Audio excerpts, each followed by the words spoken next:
you're familiar with the essay, essay is a piece of writing several paragraphs long. Okay, it is about one topic, just a paragraph is. However, because the topic of an essay is too complex to discuss in one paragraph, you need to divide it into several paragraphs. Okay, so you need to tie the paragraphs together by adding an introduction and a conclusion. So one paragraph is not enough to explain or to narrate or to describe the topic that you're going to write in an essay. So here is an example of um, an essay structure. Okay, so I'm going to give you this learning material so that you have a copy of yours. Okay, here in this essay, we have the title, The Native American Influences on Modern U.S. Culture. Okay, in this part, meron tayong introductory paragraph. Here's the introductory paragraph.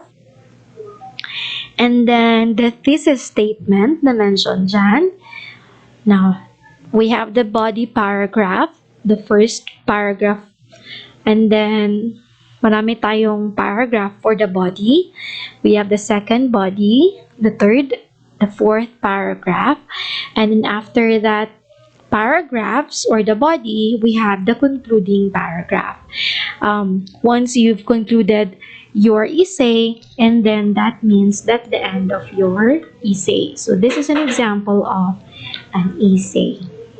Okay, so I hope you will read this so that you can understand what I'm trying to say. No, I'm just pointing out saan ba yung mga parts niya. But later we'll discuss this. Okay, here. Okay, so there are 3 parts of an essay. We have the introduction or the introductory paragraph. We have the body. It could be at least 1 but usually 2 or more paragraphs depende sa complexity ng topic na meron ka or depende sa paano ka magsulat. Okay? And then we have the conclusion or the concluding paragraph.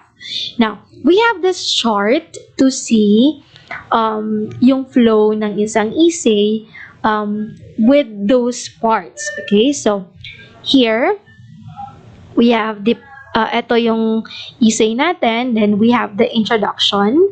Sa introduction na yan, meron tayong general statements and then thesis statement. And then we have the body.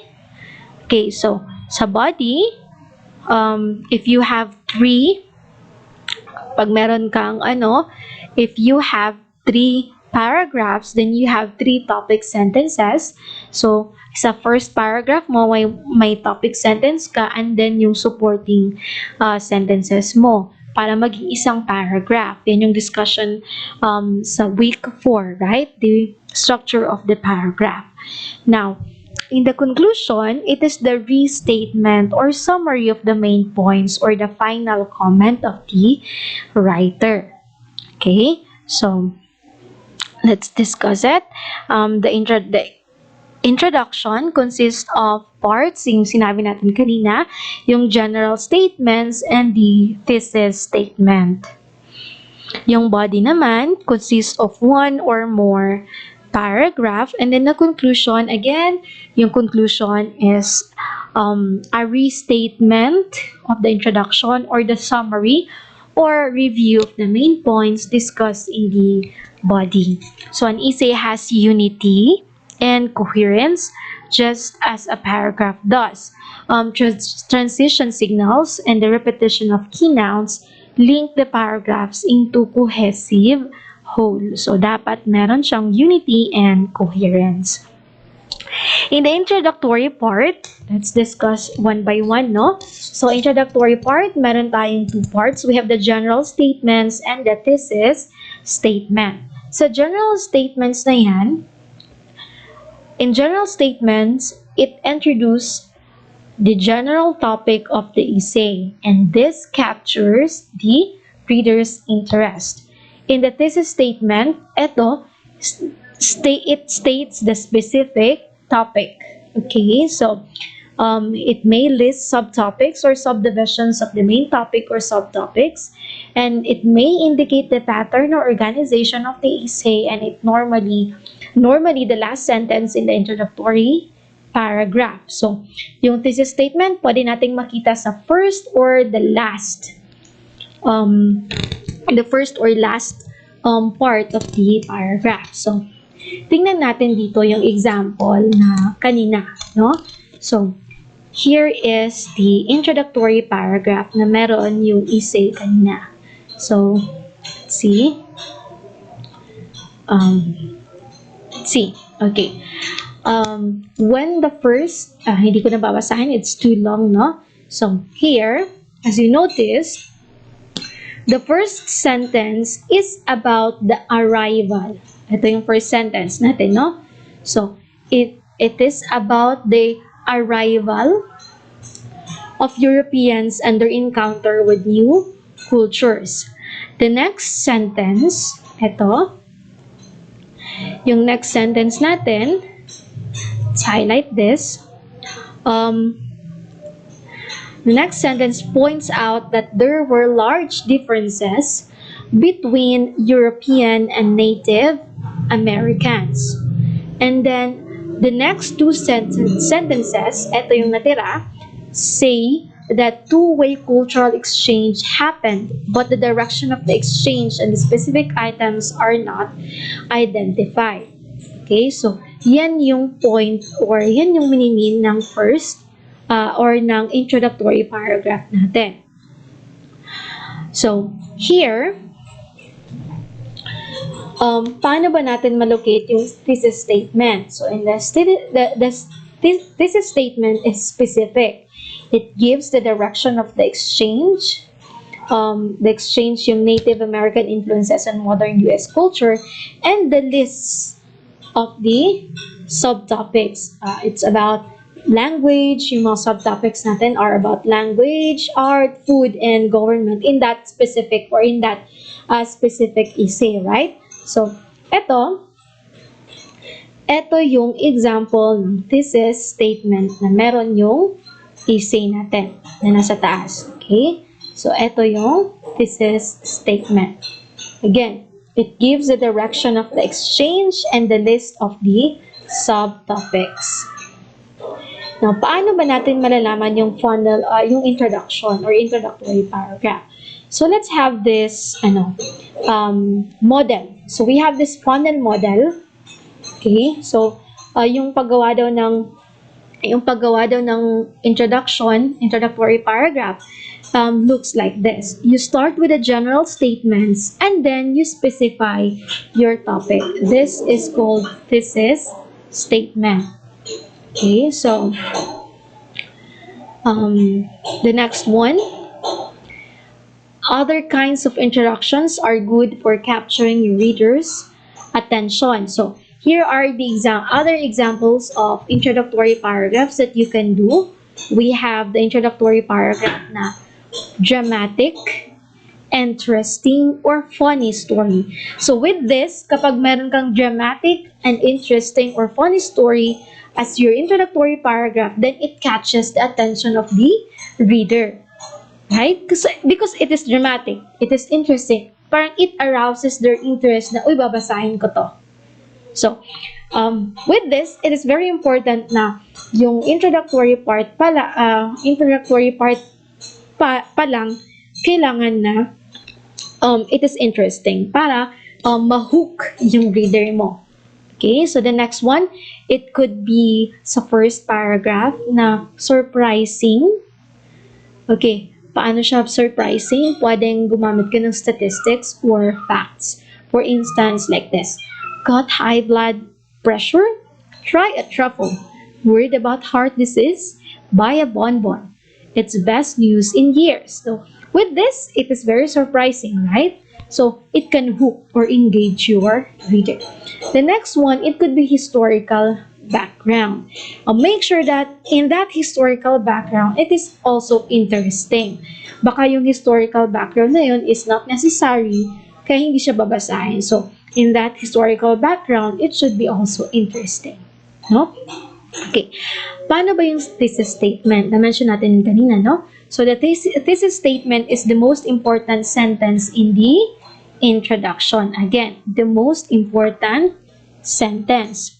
It states the specific topic of the essay. So, yung thesis statement na nandun sa essay natin is eto. The first thesis statement, Native Americans have made many valuable contributions to the modern U.S. culture, and then the other thesis statements. With this, yung thesis statement, malalaman natin agad kung ano ba yung topic ng essay. Okay? So the next one is, sometimes, yung thesis statements list the subtopics that will be discussed in the body. So, ito yung mga samples ng subtopics na na-mention doon sa essay na model natin kanina. Okay. The next one is we have the body paragraphs. In the essay, it is like the supporting sentences in a paragraph. They are placed to develop your topic and prove your points. You should organize body paragraphs according to some sort of pattern, such as chronological order or comparison or contrast. Sometimes, depending on your topic, you will need to use a combination of patterns. So, paano ba? Pwede kang gumamit ng logical division of ideas as your pattern. No? In this pattern, you divide your topic into subtopics and then discuss each subtopic in a separate paragraph. Logical division is an appropriate pattern for explaining causes, reasons, types, lengths, qualities, methods, advantages, and disadvantages, as these are the typical college exam questions ask you to do. Okay, here are the 3 keys in organizing a logical division essay. Number 1, divide your topic into subtopics and then discuss each subtopic in a separate paragraph. Number 2, write a thesis statement that indicates logical division. And then number 3, use transitions between paragraphs to guide your reader from one subtopic to the next. Okay, so let's proceed in the thesis statement pitfalls.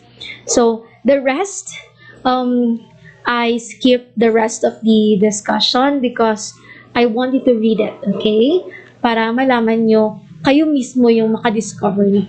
Okay? So, the next one is the thesis statement pitfalls or yung mga problems sa thesis statement. Kasi, some is marunong talaga gumawa ng essay, pero pagdating sa thesis statement is problematic na. And we should also know, we should understand that thesis statement is very important in sentence. Again, it is the most important part or most important sentences in your essay. Okay, so these are the things that you should avoid in making or constructing your thesis statement. Okay, minsan, some thesis statements are too general. For example, meron kang thesis statement na a college education is a good investment. Masyado siyang general. So, paano ba siya i-improve?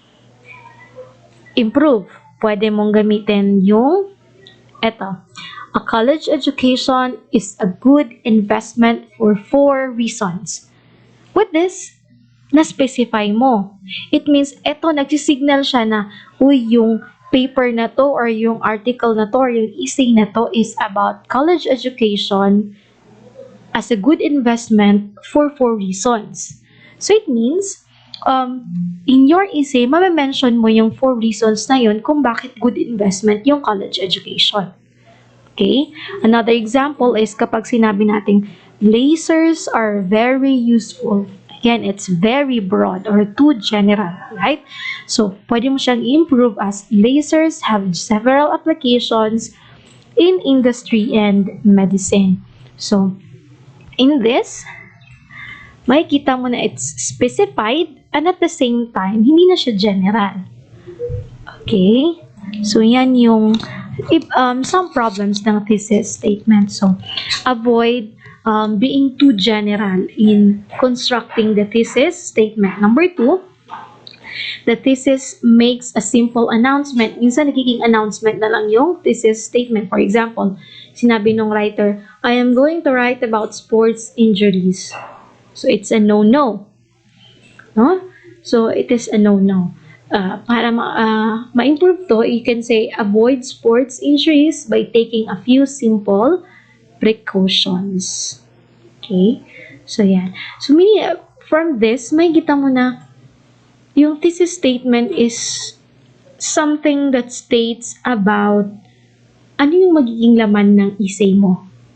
With this, it gives directions na eto yung gagawin mo sa essay mo. Kasi eto yung thesis statement ko eh. So, eto yung mga na gagawin ko. For instance, here, a college education is a good investment for 4 reasons. Parang, with this, parang you have the direction na I'm going to write those 4 reasons bakit good investment yung college education. Okay? Kaysa naman sasabihin mo, a college education is a good investment. Parang it's kulang siya. Kulang, no? It will not direct you to what to write. Yeah, right? So next, the thesis states an obvious fact. Masyadong obvious na yung fact na yun. Example, the internet is a communication superhighway. Totoo naman din. But it's not enough to say na ito yung thesis statement mo. So let's improve this. So pwede siyang ma-improve as the explosion of the internet has had both positive and negative consequences. With this, you can say na yung thesis statement mo, yung patutunguhan niya or your direction or you're going to write about the positive and negative consequences of internet.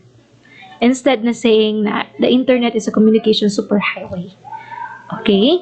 So, I hope you understand these problems na meron yung thesis statement na dapat na i-avoid nyo as a writer. Next, in logical division of ideas, pwede kang gumamit ng transition signals. These transition signals are here. It is mentioned here. Okay, here are the transition words and phrases that you can use in writing your essay. Pwedeng gamitin natin yung mga transitions na ito. For instance, yung word na first, you can use first here. Tingnan nyo, and how it is used in a sentence. Yung in addition, and then yung finally.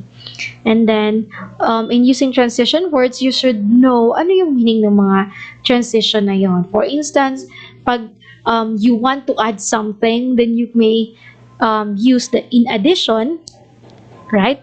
Kapag you're in the last part na ng yung sentence, you may say finally, right?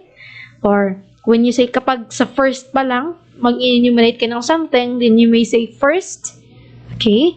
Or the second na naman, second idea na naman is you may say second. Okay, depende yan sa transition na gagamitin mo and depende sa needs ng essay mo.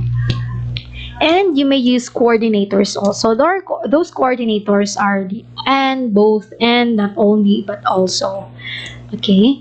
Pwede rin gumamit yung ibang transition words like another way, in addition to math and science, mga ganun. Depende sa essay nyo. Okay?